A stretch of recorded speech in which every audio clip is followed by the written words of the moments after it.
Hello and welcome to Question and Answer with myself and Jack Doane.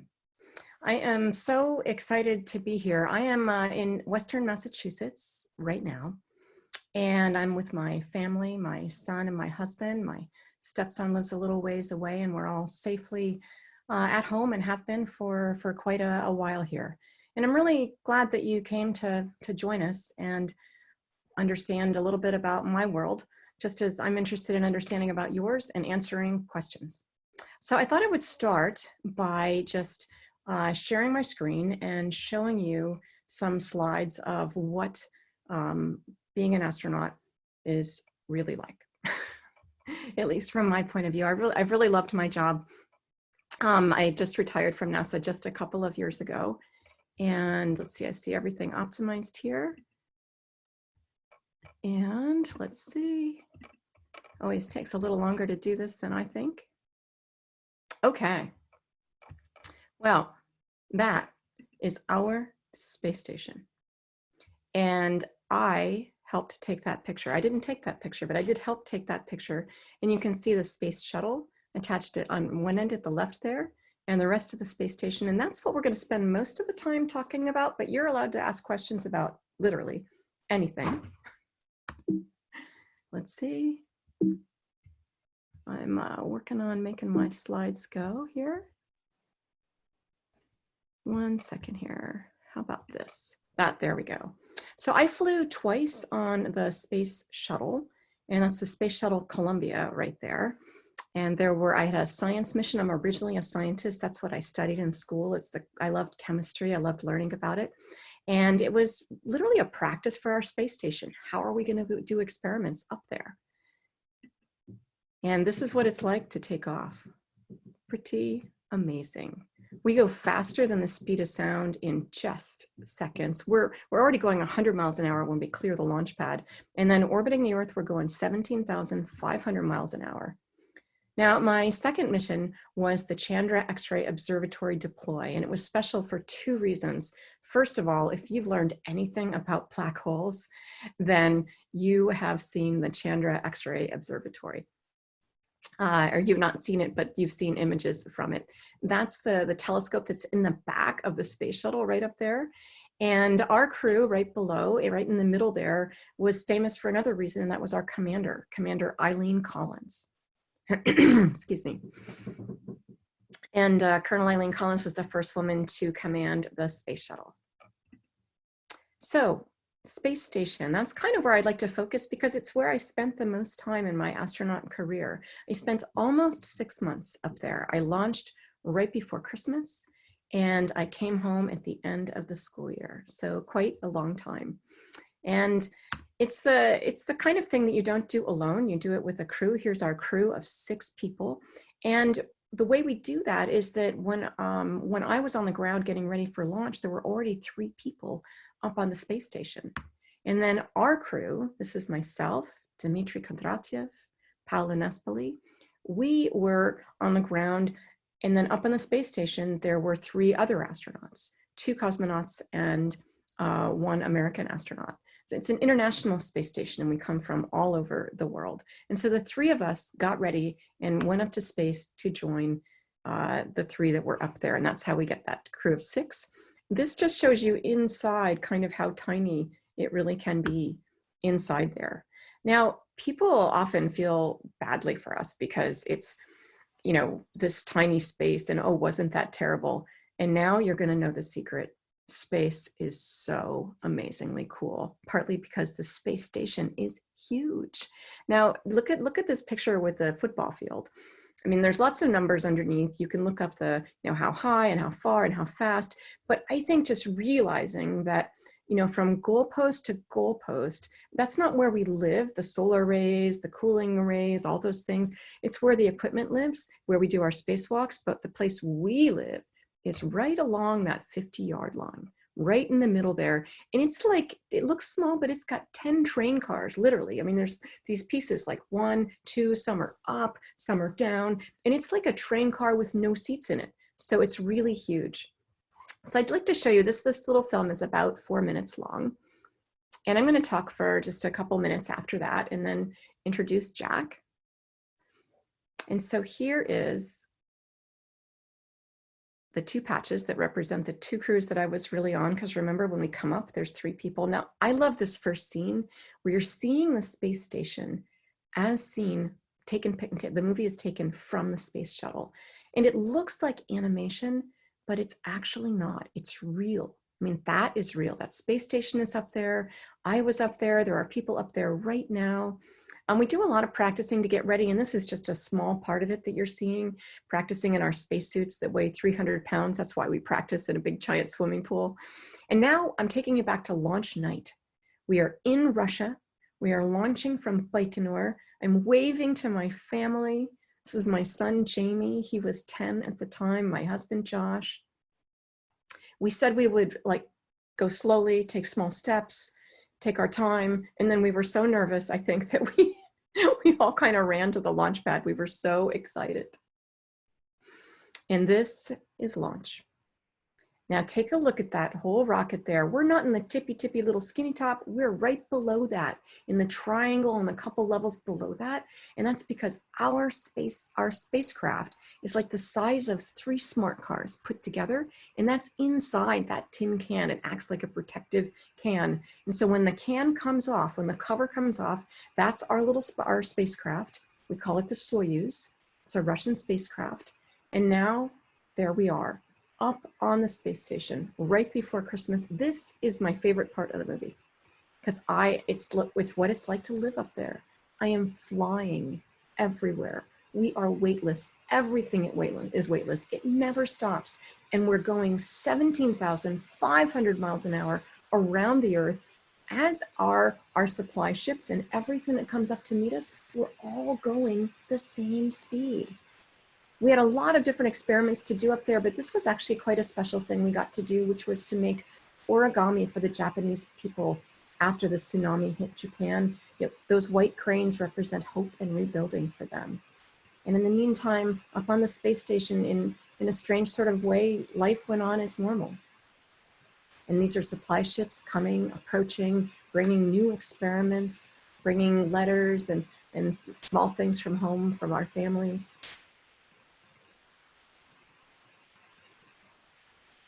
And now you're looking from the space shuttle. And now we're looking from the station, and we are looking at the shuttle.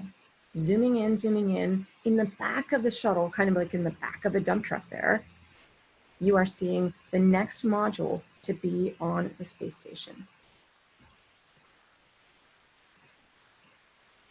And now they're looking at us, we're looking at them. So we're doing inspections. I mean, it sounds like we're just sightseeing, but they're really, really important inspections.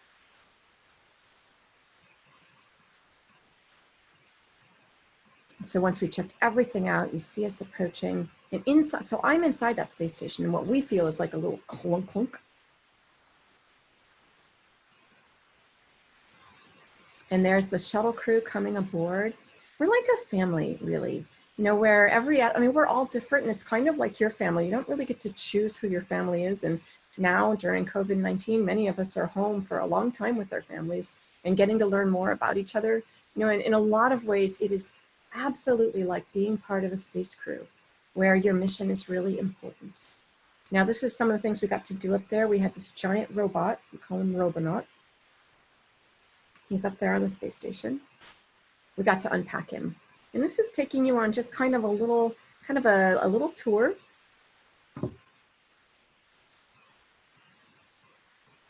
Shows you that the space station is really quite big.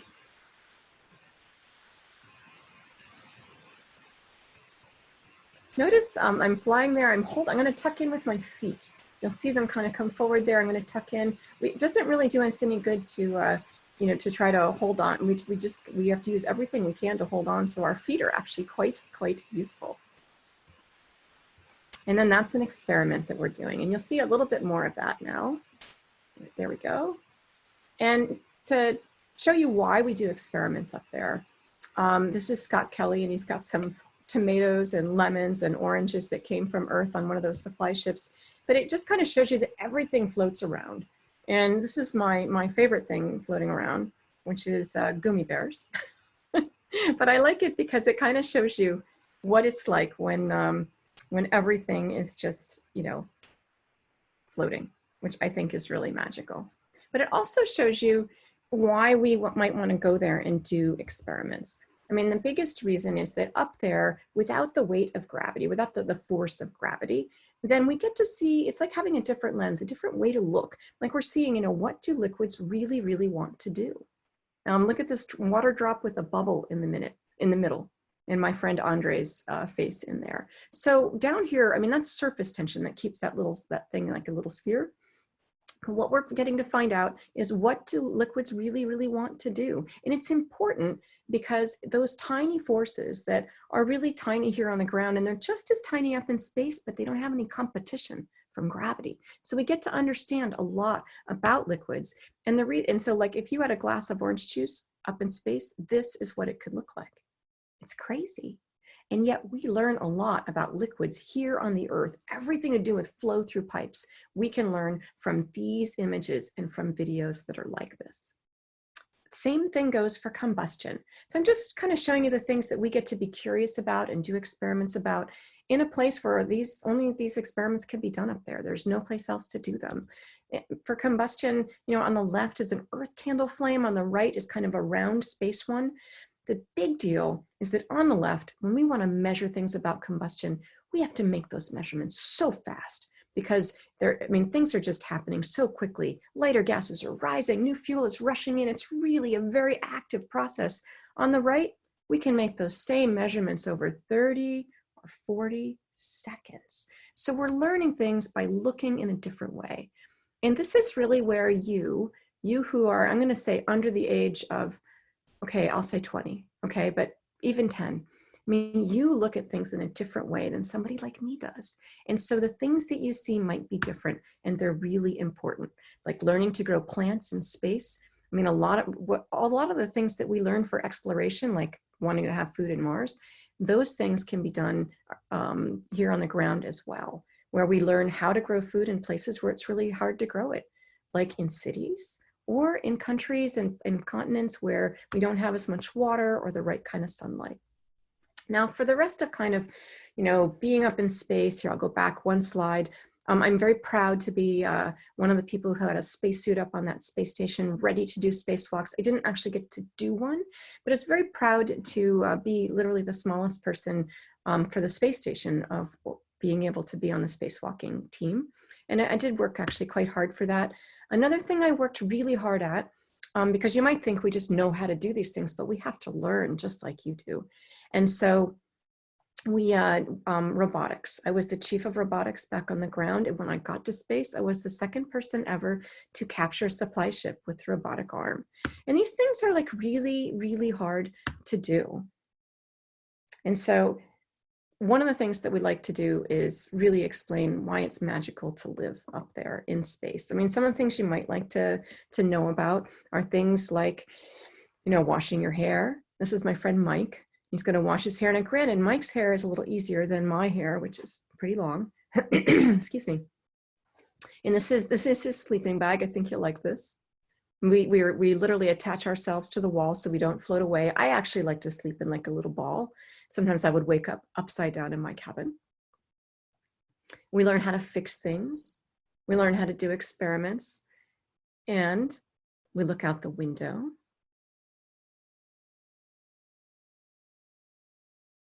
And right after this, I'm going to introduce my friend Jack.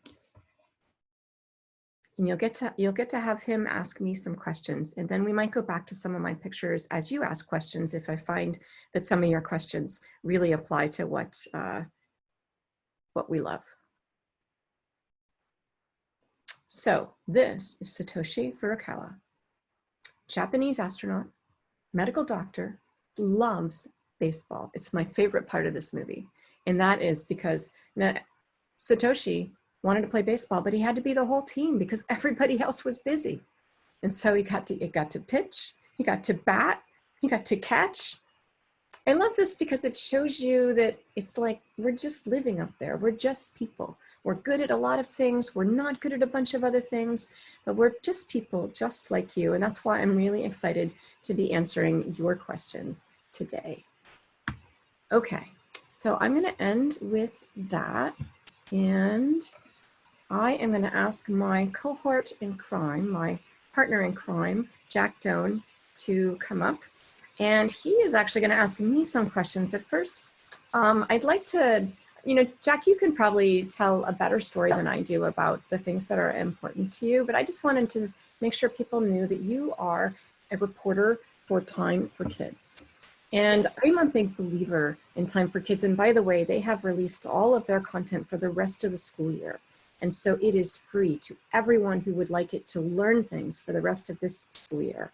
And so Jack is a reporter for Time for Kids. And that means that hundreds of people, hundreds of kids applied. And Jack was selected to be a reporter for Time for Kids.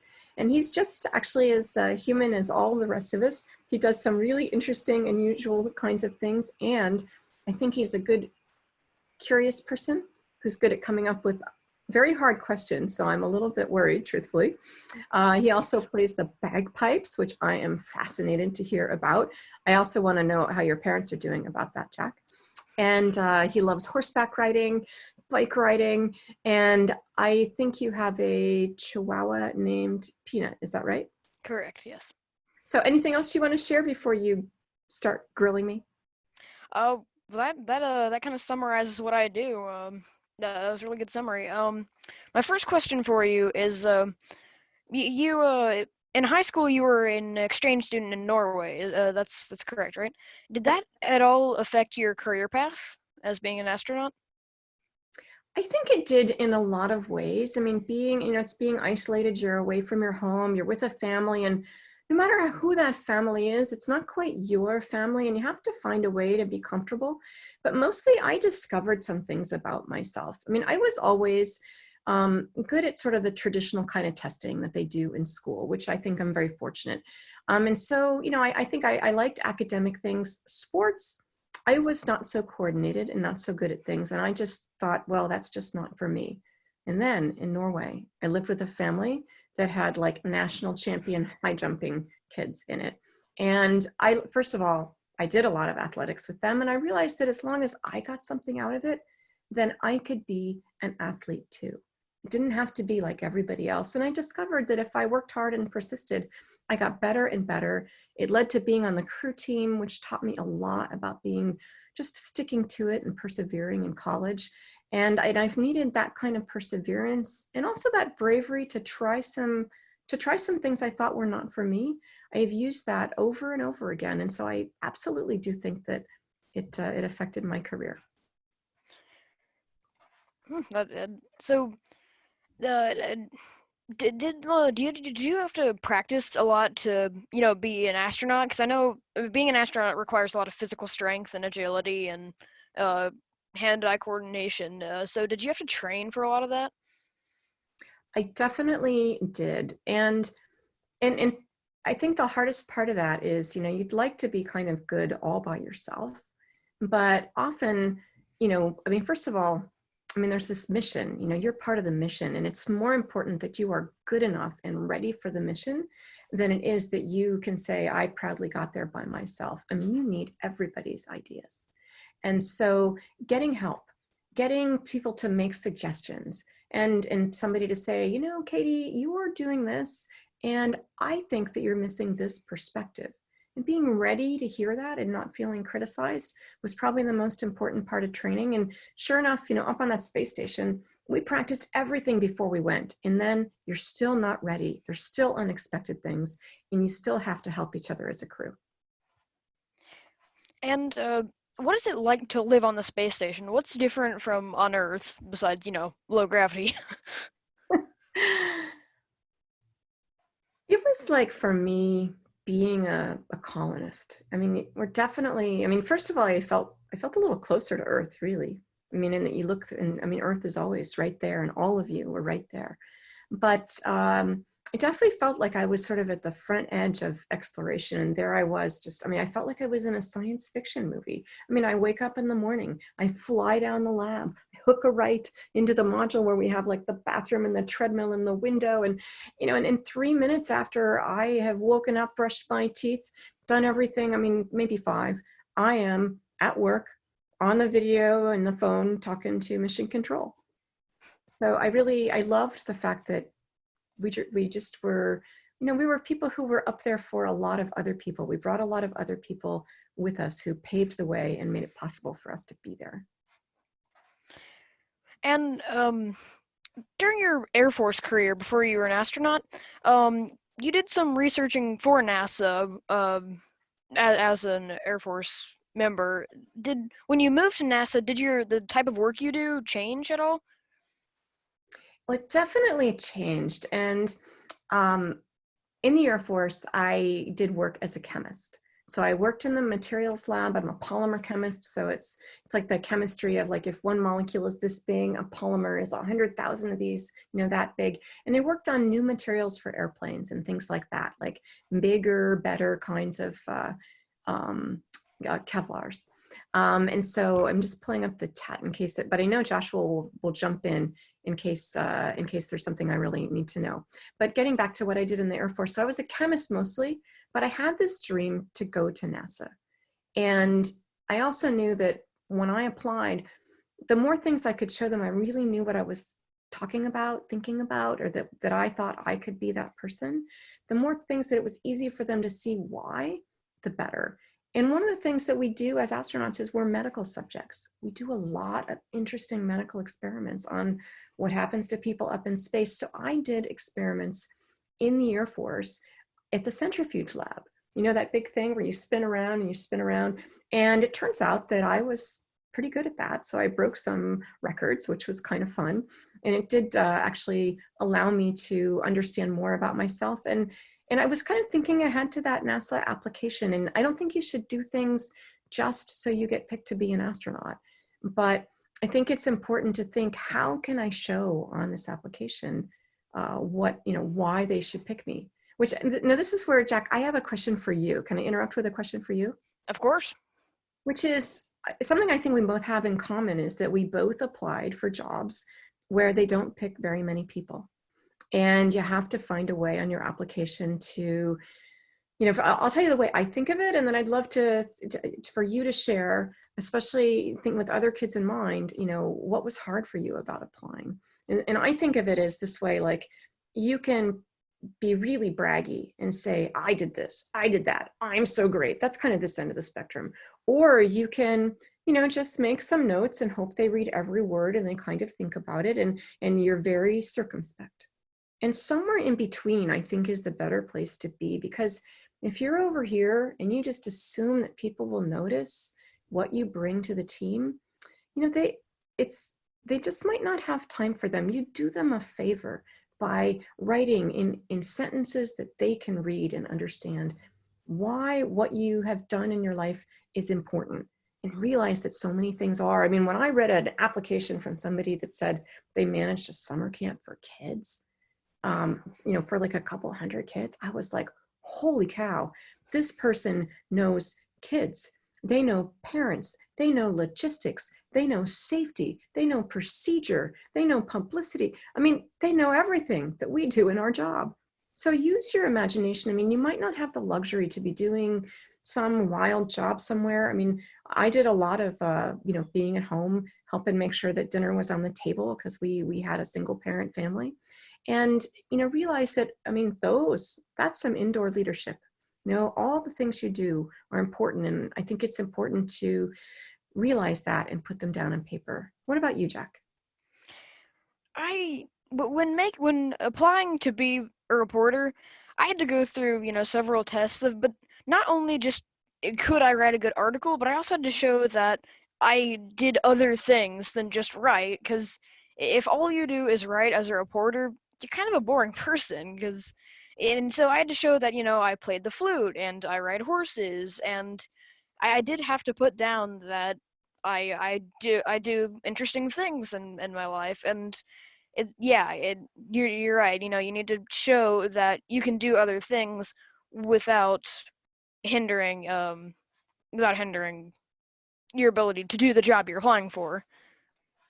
I agree. Well, so what was the hardest part about that? Or maybe what's the hardest part about being a reporter for you? It's probably starting an article because you might hear a lot the phrase "the canvas is the most intimidating thing to an artist," and it goes the same for a reporter writing an article. It's always hard to get a good start because your start is one of the most important parts. It tells the audience that one, you know what you're doing, and two, it's going to be an interesting article. Because if they're bored, then they'll just go to another article. But if it's too high paced, then they won't understand what's going on because it's too fast. So you got to find a good starting place, and that's probably one of the hardest things for me is having a good starting place. I agree. It actually happens to me too. And sometimes what I find is I have to just go like write a little start. This is my technique, and I'd be interested to know which ones work for you. Where I know that the start is hard to write because, as you said, it's just so important. So I just kind of like write some start, and I try to get to the middle. I try to get to the things that I know I'm going to talk about, the kind of meat of, I have to do this, I have to talk about this. What are the things I know I can do?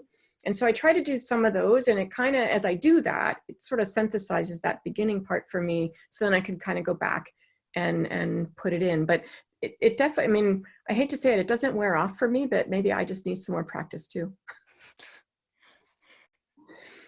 So how about next question?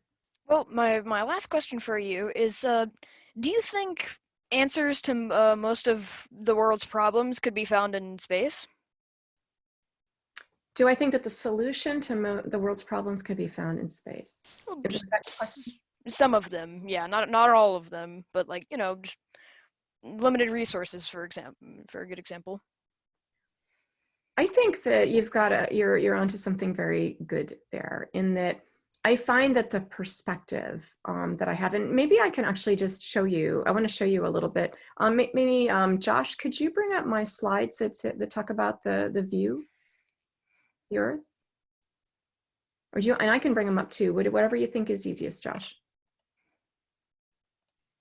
Yeah, that's view outside, correct? Yep, that's it. Cool. And as I kind of show, as Josh kind of shows these, I think having this perspective, getting to see the Earth from far away, so you're sort of getting some distance, and so seeing, and you can just kind of flop through these, Josh, just kind of keep going. You'll see the space station there and the Earth, so we're not so far away. I mean, there's a hurricane. We're having a really wide perspective, and after you see this day after day, I mean, sometimes it's beautiful, like the aurora there, and there's the East Coast and Cape Cod, and I mean, who knew Canada was so close? I mean, it's right there. I mean, everything is so connected, is what I really see. And what that tells me is that down on the Earth, if only everybody could understand how connected they were, if they could just find each other, then they could solve these problems, because they all look at things differently. I mean, here's the Earth. I mean, you saw the, different pictures of different ways of taking the view out the window. Can you go back one, Josh, so this is my friend Don Pettit's feet. I have never seen a picture like this. I never thought to take a picture of this, but I love looking out at the Earth through that window and seeing this view. But only Dawn thought about it. I mean, probably other people too, but it's the first time I saw it. And so all of us bring something different. Keep going. And so I think using a different perspective, and we're going to keep going on to the next section too. I mean, just stay on this one for a second, Josh. This is my friend Tracy Caldwell. And to me, this is an iconic photo. And this is Tracy, who's now sort of laying along that window that actually kind of feels like the ceiling to us, but looking down at the Earth. That's the same place where Don had his feet there. And she's looking out at the Earth, and you can see how much of it is ocean and how beautiful it is. And at the same time, realize that everyone is down there, everyone except for the six of us. And that means that, I mean, it's like a spaceship Earth.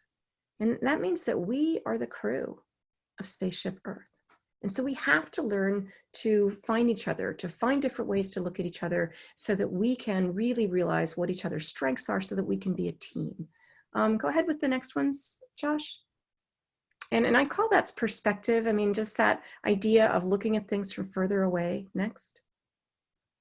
I mean, look at this picture. You can see me, I think, in the top because I have the biggest hair, right? But now look at the next picture.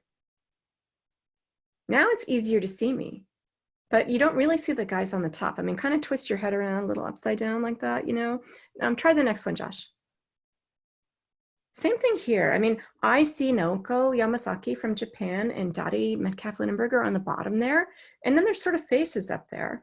But it's not, I mean, so we're just used to looking at things one way, right? Next one. And now, front and center, there is Tracy Caldwell, Stephanie Wilson, both engineers, and Tracy's a chemist. And so, next. So actually, we'll stay that. We'll go back to just Jack and I. So really, by learning to look at each other a different way, that I think is the way to solve problems, and it's the way to find each other here on Earth. And I think that COVID-19 has helped us do that. I mean, people from all over the world are working together. I know it's a terrible crisis, and at the same time, it's also showing us what we are made of, and that we need to find each other because the mission is more important than whether we come from different places or we're different ages or we think different things are important. For all of us, we're working on safety, we're working on solving all the different aspects of this problem, which are so many. And so I think it's about getting that few levels up and that view down really does help us solve the world's problems. So with that, what do you think? Should we take other questions, Jack? What do you think? Yeah, I think we should open it up to the audience. And so we've got some that I've picked out. Have you seen any yet? I'm gonna open up my box here. Cady, hi, this is Joshua. I think I've got one from Adita. I'm hoping I'm saying that right. I think kind of relevant to our times. How did you face the difficulties related to lack of people you're used to seeing in space, kind of like what a lot of us are going through now, missing your family and not being able to, reach out and touch those people that you normally interact with. Can you comment on that? Well, first of all, there's two aspects of that, and Josh, there's a team section, and I'm just going to keep talking, and then I'll ask you to bring it up if that's okay. And so there's two aspects of that idea. One is the fact that we get a little practice at this. I trained for about 3 years or so for the space station, which sounds like such a long time, but it was really an amazing time to learn so many things. But I spent about 6 weeks in Russia. I spent every year, or a couple times a year, I spent about a third of my life in Russia, a third of my life in Europe, and a third of life in Houston. And my family lived in Massachusetts. So we learned to be apart, and we developed some techniques like, my son was young then, he was 7 when I started training for the space station. We did a lot of reading of stories. I tried to think of what ways I could help my husband, who was home alone with our son. And one of the ways was to help our son with his homework. So every time I would leave for a trip, I'd be, taking pictures of all his textbooks, especially math.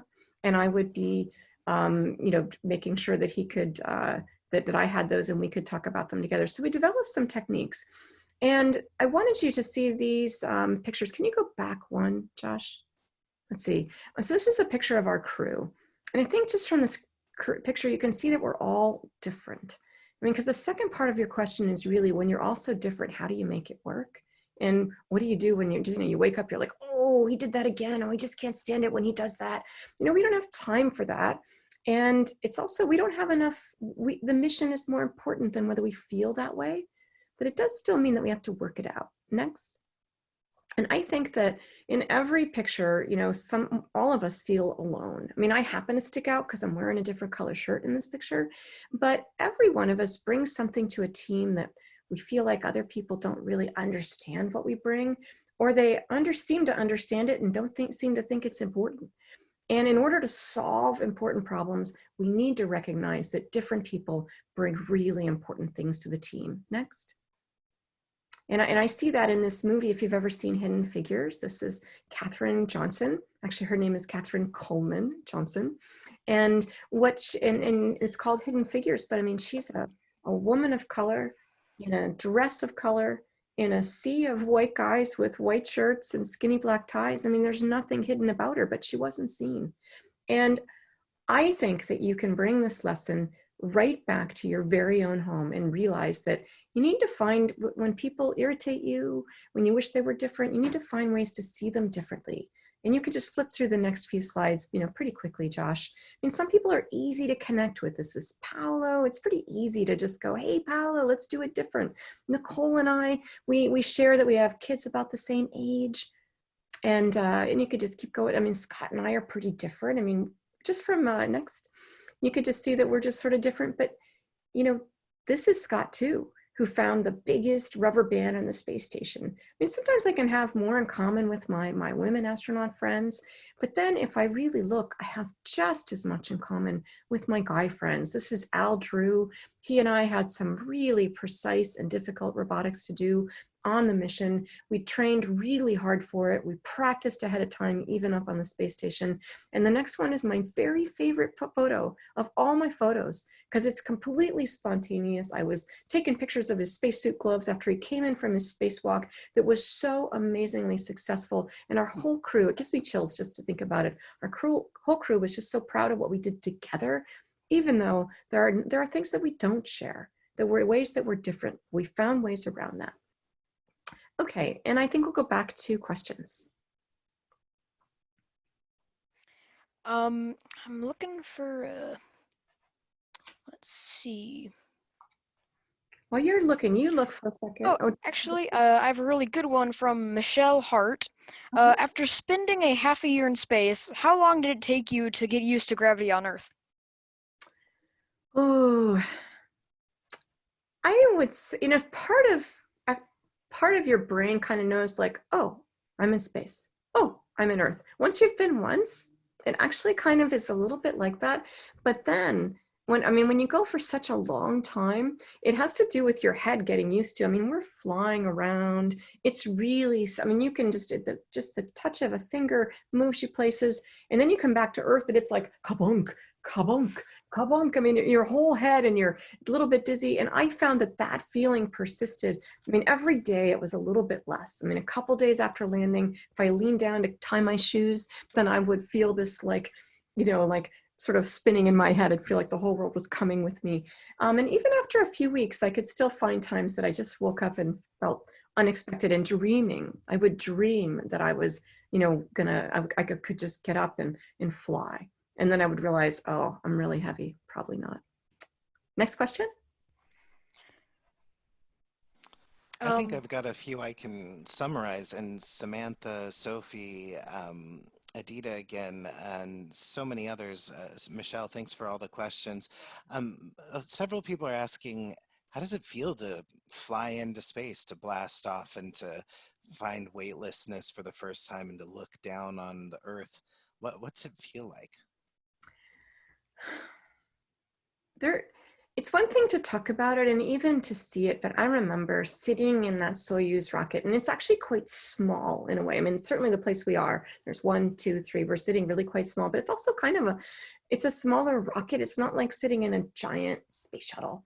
And so you really feel every single thing. And I remember distinctly just thinking, oh, it is so clear that it is really, really hard for people to leave the Earth. I mean, it's against all that gravity. And I mean, we don't do it every day because it's not easy. And yet we're doing it. We're going to space more and more often. And either 3 or 6 people are living up on our space station every single day. I mean, it's really, we're sending supply ships, time after time. When it was a big deal when I went up there, only the second time to capture one with a robotic arm. So all these things are becoming more commonplace. But that doesn't change the human perspective of when you yourself get to go and feel what it's like. And I loved living in space. I would have spent another 6 months up there in a minute. And I felt like what I felt like was, here's Earth. And I used to think space was someplace else. But I realized when I got up there, space is just part of Earth. It's just a part of Earth that not many of us have been to yet. And what I'm excited about, Samantha, Sophia, Adita, is that I'm hoping that you get to go too. And by asking questions and thinking about things like this, I think you're on your way. I have another good one for you. This is from Lisa and Emma in Texas. Emma is a flute player and would like to know if you had to adjust your embouchure to play on the station. So a lot of people know, we play the flute like this, and unless you're a flute player, you might not know that in a way, your flute is only kind of held up in three places. One, you're pushing against your lip, you're kind of pushing against your finger, and you're pushing against this hand a little bit too, right? But there's a fourth place, and that is gravity. And what I found, not so much my embouchure, which is how your mouth is shaped to play, but what I found that was without gravity, the flute kind of like bobbled a little bit more. And if you're somebody who was an amazing flute player, you might find you have to figure out a way to kind of hold on to that a little bit differently. For me, I did have to find a way, but I'm like I don't know, I'm an average flute player. I love to play. I love to play with people, but I don't like when you hear on records when they go the butterfly and all those things. I'm still working on those things, and so it wasn't so much of an adjustment for me.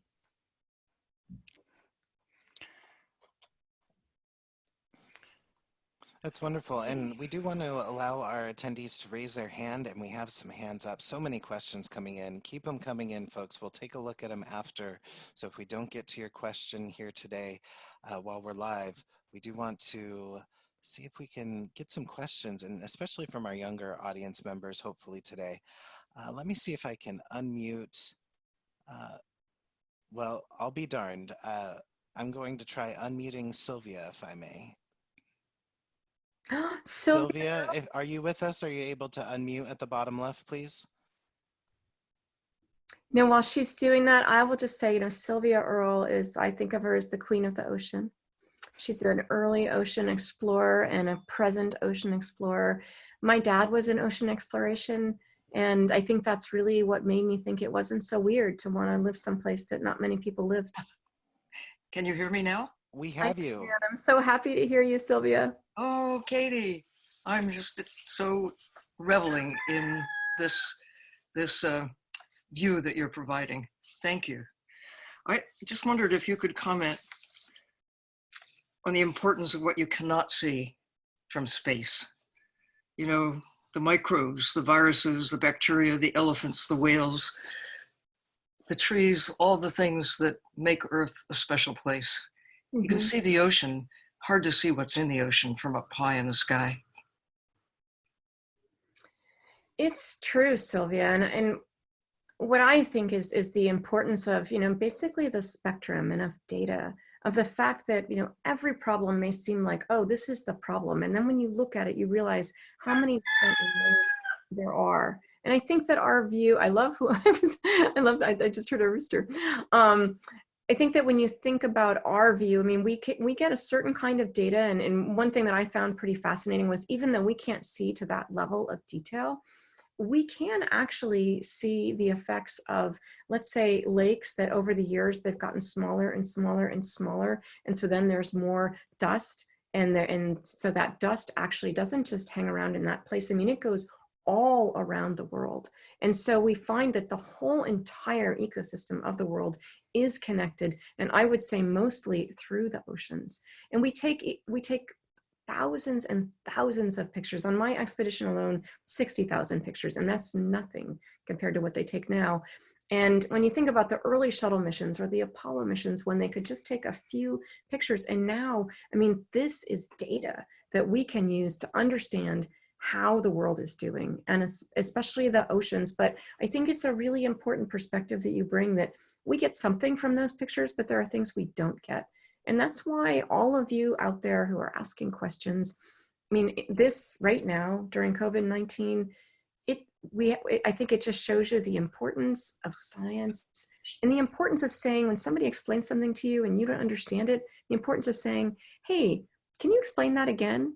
Because part of the reason it might not make sense to you is that it doesn't quite make sense, and it's hard.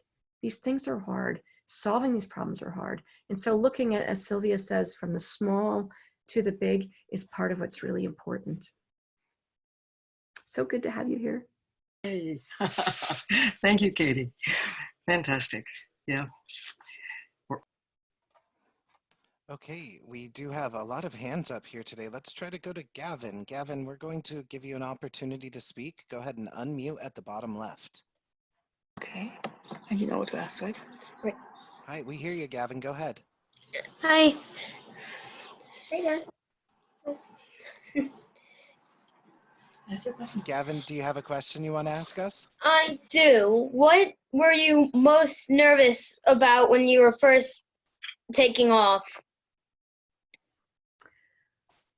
I would say doing a good job. In that, you know, you're one of the few people that gets to go, and you want to just do your very, very best job.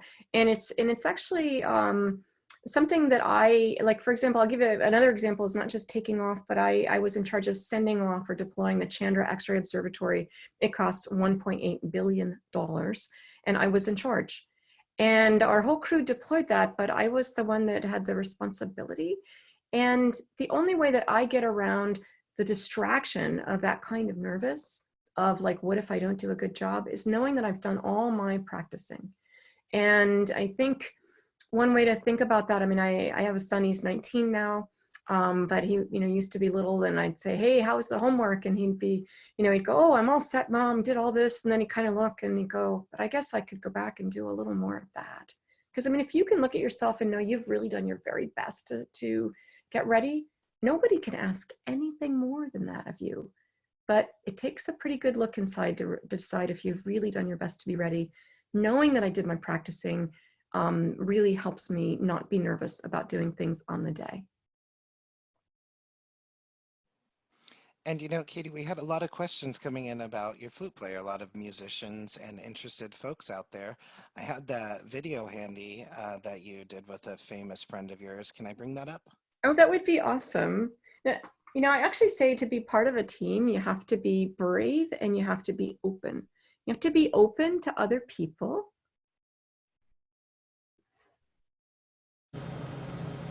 You want to turn it down, Josh, I guarantee you. It's pretty loud. I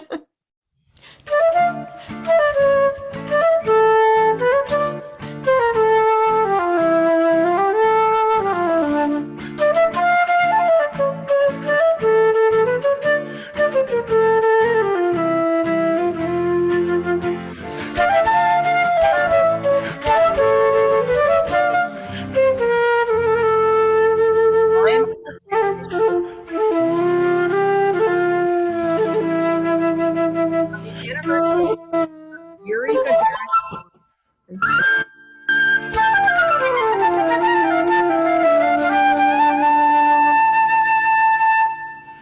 Thanks, Colonel Catherine Coleman in the International Space Station.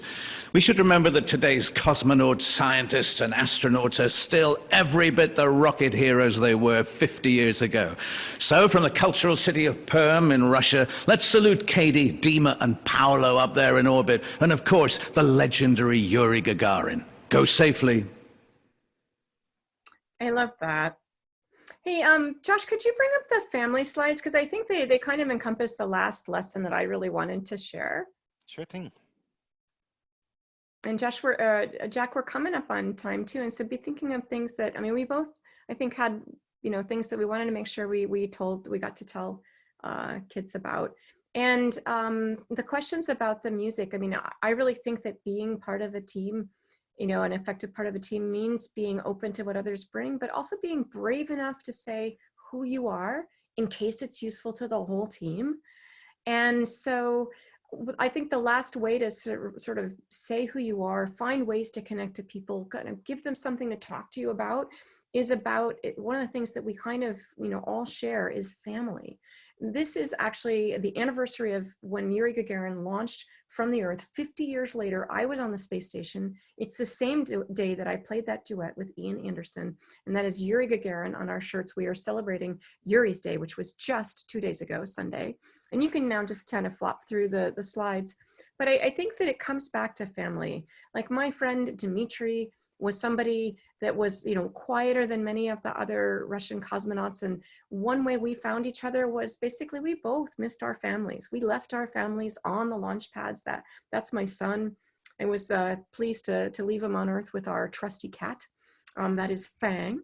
And Fang is very confused. He's a Maine Coon cat, and he's a little bit, he thinks he's a dog. He's a little confused in that way. Now, Jamie's now 19 and off at school, and Jackie's studying journalism. And so I think it would be great if you guys got together. And you know, you do these things as a family. It doesn't mean husband, wife, kids, but it's the people that they're just your people. They're your people that make you feel close and good. This is my husband. He's a glass artist. And I wanted to show you these slides because, you know, everybody does different things. This is him making giant planets, glass planets, which he made long before we ever met. But I think that work like Josh's helps people understand where we're trying to go. I mean, I'm somebody that likes, you know, is good at sort of like being part of that team that makes the plan that somebody else made happen. But there has to be a vision, and often artists are the ones, you know, writers and people who do music and people that do art. They're the ones that can show us what the goal is so that we can gather the team. And so I just think that all of us bring something else to the team, and the way that we really go from this picture where we're all kind of standing straight and, you know, thinking, oh, we're going to go to space together, but who are we? How do we even know each other? To the next one. I mean, the way we do that is to focus on the things we do have in common.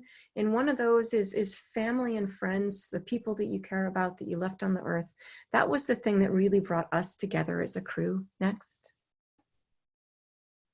And to realize that every single one of you, the point of view that you have, it is so, so important. The questions that you have, I know we didn't get to all of them, are so important, and the things that you discover. So that's it for slides for me. And I just, I'm happy to keep answering questions, Josh. I mean, maybe we have more time. Tell us what we're up to. You know, we are running short on time. We want to make sure to give both you and Jack an opportunity to just give us any final thoughts on perspectives today, and what you think, you know, is helpful in the conversation that we're trying to have here in these times that can be a little bit challenging. Well, Jack, why don't you start? Well, I think the space, at least from what you say, I think being in space would help us realize how we're all so much closer than we really think. You know, we have you know, national borders, and you know, and passports and checkpoints and everything, but it's like we're all just on one planet. I mean, as that shot of Cape Cod shows, Canada and America, we have, you know, national borders, but it's just it's just dividing land for no reason, because, you know, we're all just one planet. And I think, yeah, space can, you know, help people see that we should all work together.